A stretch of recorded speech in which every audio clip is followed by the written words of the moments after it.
നമുക്കൊരു അതിഥി കൂടെ ചേരുന്നുണ്ട്. ഡോക്ടർ സംഗീത ചേനമ്പുലി, ശാസ്ത്രലേഖിക കൂടിയാണ്.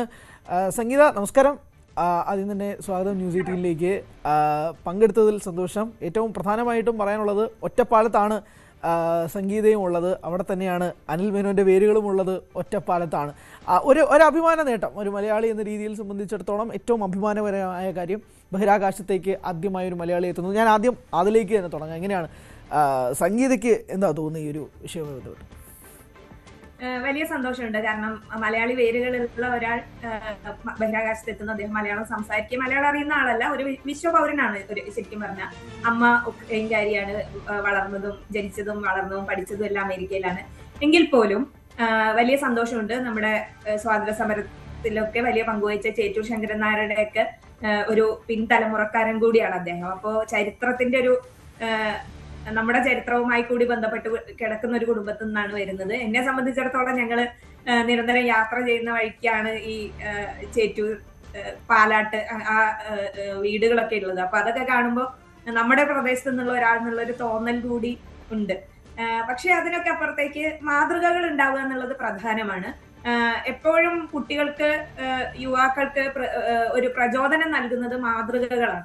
ഒരു പക്ഷേ നമുക്ക് നമ്മുടെ തലമുറക്കൊന്നും അത് ഉണ്ടായിരുന്നില്ല. ഇന്ത്യയിൽ നിന്നുള്ള രാകേഷ് ശർമ്മ ബഹിരാകാശ സഞ്ചാരി ആയിരുന്നു എന്നുള്ളതിനപ്പുറത്തേക്ക് നമ്മുടെ തൊട്ടടുത്തുള്ള ആളുകൾ ബഹിരാകാശത്ത് എത്തുന്നു എന്നുള്ളൊരു തോന്നൽ ഉണ്ടായിരുന്നില്ല. ഇപ്പൊ ഈ പ്രശാന്ത് ബാലകൃഷ്ണൻ നായരും അതേപോലെ തന്നെ മലയാളിയാണ്. അദ്ദേഹം പൂർണ്ണമായും മലയാളിയാണ്, പാലക്കാടുകാരനാണ്. അദ്ദേഹം ഉടനെ തന്നെ ഗഗൻയാനിന്റെ ഭാഗമായിട്ട് പോകാനിരിക്കുന്നു. അദ്ദേഹവുമായിട്ട് KLF പോലെയുള്ള പരിപാടികളിലൊക്കെ വലിയ ചർച്ചകൾ നടക്കുമ്പോൾ വലിയ ജനക്കൂട്ടം ഉണ്ടാകുന്നുണ്ട്. സുനിത വില്യംസ് എത്തിയ സമയത്തൊക്കെയും തന്നെ വലിയ ജനക്കൂട്ടം, ചെറിയ കുട്ടികളടക്കമുള്ളവർ കാണാൻ എത്തിയിട്ടുണ്ടായിരുന്നു. അപ്പൊ ഇതൊക്കെ വാസ്തവത്തിൽ പുതിയ തലമുറയെ സയൻസിലേക്ക് അടുപ്പിക്കുന്ന ഒന്നാണ്. ഇപ്പൊ സയൻസ് തെരഞ്ഞെടുക്കുന്ന കുട്ടികൾ കുറഞ്ഞുകൊണ്ടിരിക്കുന്ന ഒരു കാലം കൂടിയാണ്. അപ്പോ അവരെ പ്രചോദിതരാക്കാൻ, സ്പേസ് റിസർച്ച് വലിയ ഗ്ലാമർ ഉള്ള ഒരു ഫീൽഡാണല്ലോ, കാരണം ഏറ്റവും കൂടുതൽ ആളുകൾ ശ്രദ്ധിക്കുന്ന ഒരു മേഖല എന്നുള്ള ഒരു പ്രാധാന്യം കൂടി ഇതിനുണ്ട്.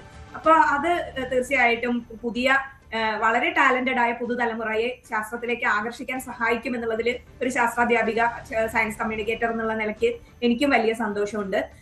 പിന്നെ അദ്ദേഹം അവിടെ നടത്തുന്ന ഗവേഷണങ്ങളെ കുറിച്ചാണെങ്കിൽ അത് മനുഷ്യരാശിയുടെ മുന്നോട്ട് പോക്കിന്, മനുഷ്യരാശിയുടെ അതിജീവന ശേഷിക്ക് കരുത്തു പകരുന്ന.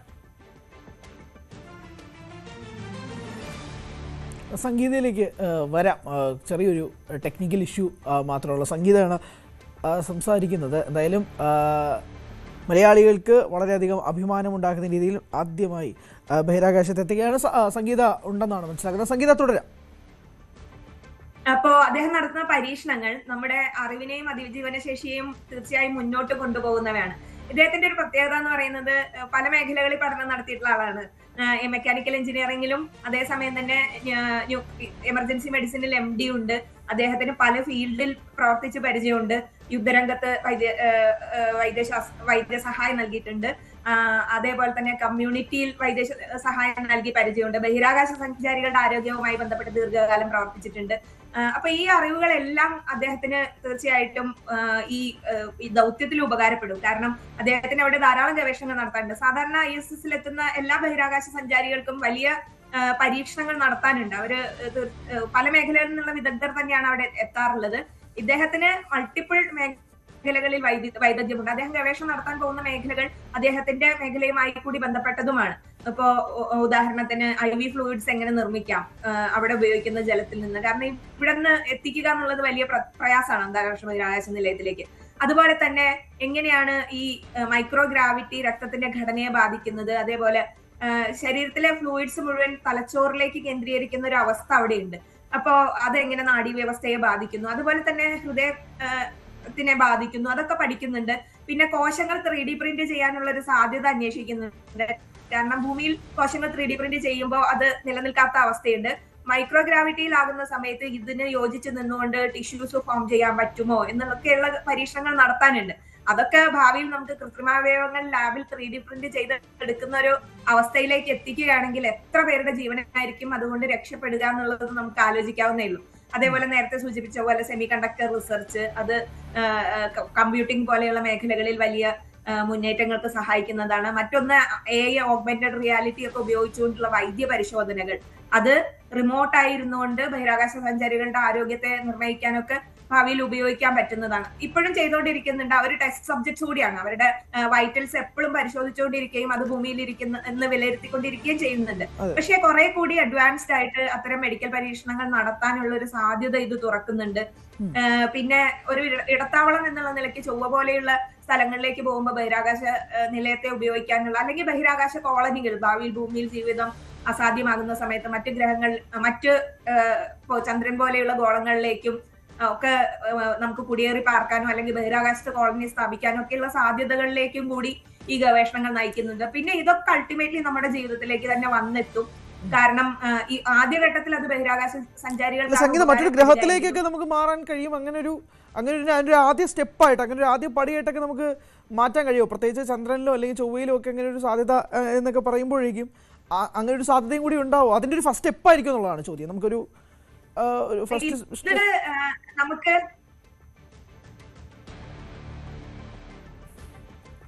ചെറിയ ടെക്നിക്കൽ ഇഷ്യൂസ് ഇങ്ങനെ വന്നുകൊണ്ടിരിക്കുകയാണ്. സംഗീതമായിട്ടാണ് നമ്മൾ സംസാരിച്ചുകൊണ്ടത്. വളരെ ഡീറ്റെയിൽ ആയിട്ട് അനിൽ മേനോൻ അവിടെ പോവുകയാണെങ്കിൽ എന്തൊക്കെയായിരിക്കും ദൗത്യങ്ങൾ എന്നത് സംബന്ധിച്ച് പറയുകയായിരുന്നു സംഗീത. പ്രത്യേകിച്ച് മൈക്രോഗ്രാവിറ്റിയിലെ രക്തയോട്ടമാവട്ടെ അല്ലെങ്കിൽ സെമി കണ്ടക്ടേഴ്സ് ആയിക്കോട്ടെ അല്ലെങ്കിൽ ഘടകങ്ങളിലുണ്ടാകുന്ന മാറ്റങ്ങളെക്കുറിച്ച് ആയിക്കോട്ടെ, ഇതൊക്കെയായിരിക്കും പ്രധാനപ്പെട്ട ദൗത്യങ്ങൾ. 8 മാസം നീണ്ടു നിൽക്കുന്ന ദൗത്യമാണ്. എന്തായാലും ഈ 8 മാസം കൊണ്ട് വരും. അങ്ങനെ സംഗീത, എൻ്റെ ചോദ്യം അതായിരുന്നു. ഇടയ്ക്ക് എന്തോ ടെക്നിക്കൽ ഇഷ്യൂ വന്നു എന്ന് തോന്നുന്നു. അതെ അതെ, എന്തായിരുന്നു ചോദ്യം? ഞാൻ അല്ല, മറ്റൊരു ഗ്രഹത്തിലേക്ക് മനുഷ്യന് മാറാൻ നമുക്ക് അങ്ങനെ ചിന്തിക്കാമല്ലോ. അങ്ങനെ ഒരു രീതിയിലേക്കുള്ള ഒരു ആദ്യ പടി എന്നൊക്കെ വേണമെങ്കിൽ പറയാമോ? തീർച്ചയായിട്ടും ഇപ്പൊ അതൊരു ഭാവനയാണ്. പക്ഷെ ഭാവിയിൽ നമ്മൾ അതിന് തക്ക സാങ്കേതിക വിദ്യകൾ വികസിപ്പിച്ചുകൂടായികയില്ല. ഒരു ഇടത്താവളം എന്നുള്ള നിലയ്ക്ക് ISS-ൽ നിന്നുകൊണ്ടോ ഒക്കെ പോകാനുള്ള ഒരു സാധ്യത ഭാവിയിൽ തെളിഞ്ഞു വന്നേക്കാം. അപ്പോ നമുക്ക് ഇത് ഓരോ അറിവും അതിലേക്കുള്ള മുതൽക്കൂട്ട് തന്നെയാണ്. ഇപ്പോഴും സയൻസും സാങ്കേതിക വിദ്യയൊക്കെ പ്രവർത്തിക്കുന്നത് ചെറിയ ചെറിയ സ്റ്റെപ്സ് എന്നാണ്.